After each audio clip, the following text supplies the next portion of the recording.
Your buddies, Bart Ehrman, misquoting Jesus. You went to school with him. Was it Princeton? We overlapped at Princeton one year. I was a visiting fellow, and he had just finished his PhD there at Princeton. All right.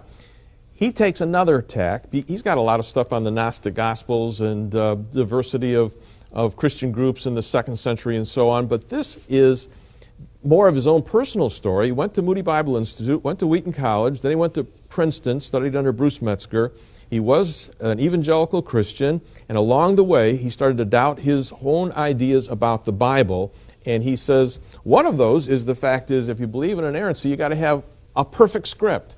And you have to have a perfect script, and we don't have it. We've got 25,000 plus manuscripts that have different little twists in them. And he says, that's a problem. We can't get back to what the original script was. I'm very troubled, and frankly, I'm baffled by Bart's view there. I don't understand what the problem is. Everybody who goes to seminary, he would have learned this at Moody Bible Institute, and he certainly would have learned it at Wheaton long before going to Princeton and studying with Bruce Metzger. Of course there are manuscript errors. There weren't printing presses in antiquity. These manuscripts, biblical manuscripts, were handwritten. There are always mistakes that are made, and sometimes they are intentional. But as you said, we have thousands of manuscripts. We compare them. The Greek New Testament that we have extracted from these manuscripts, we are confident we have 99+% of the original form of the text. So this whole problem about scribal errors or textual corruptions as a cause of the collapse of his faith, I don't see it. I find it completely unnecessary. The Bible is very well preserved. There's no question that we have Jesus' message. There's no question that we have Paul's letters, 99.9%.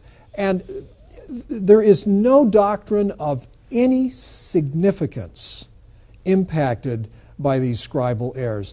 And I have a real problem with misquoting Jesus for that reason. Yeah, I just give you an old illustration. I remember studying the classics, and you had Catullus, the poet, and the fact is that there's only 2 manuscripts that have survived, and there are 1,000 years in between where we've got nothing, okay? There's no classical scholar I know that says what we have in Catullus isn't what he actually wrote, okay? But let's say that for the people that are listening, I want you to recognize, if we gave a class of 40 kids who got A students, B students, C students, and my friends in that class, okay, and you gave them the Gettysburg Address and said, copy this, and it was perfect, and they copied it, and then you took the perfect ones, you just threw them away, and you said, okay, we're going to try to get back to that perfect one with these 40 kids. Now, if you had 2 kids, and they were D students, you might have a real challenge. But if you got 40, they don't all make mistakes in the same spot. And so when you compare the documents, you can say, well, you know, if 38 kids had the word in there and 2 don't, we'll keep it in there. And this is how textual criticism comes down. You want more manuscripts. If you got 25,000 versus 2 for Catullus, okay, the fact is we can get back to what is pretty close to that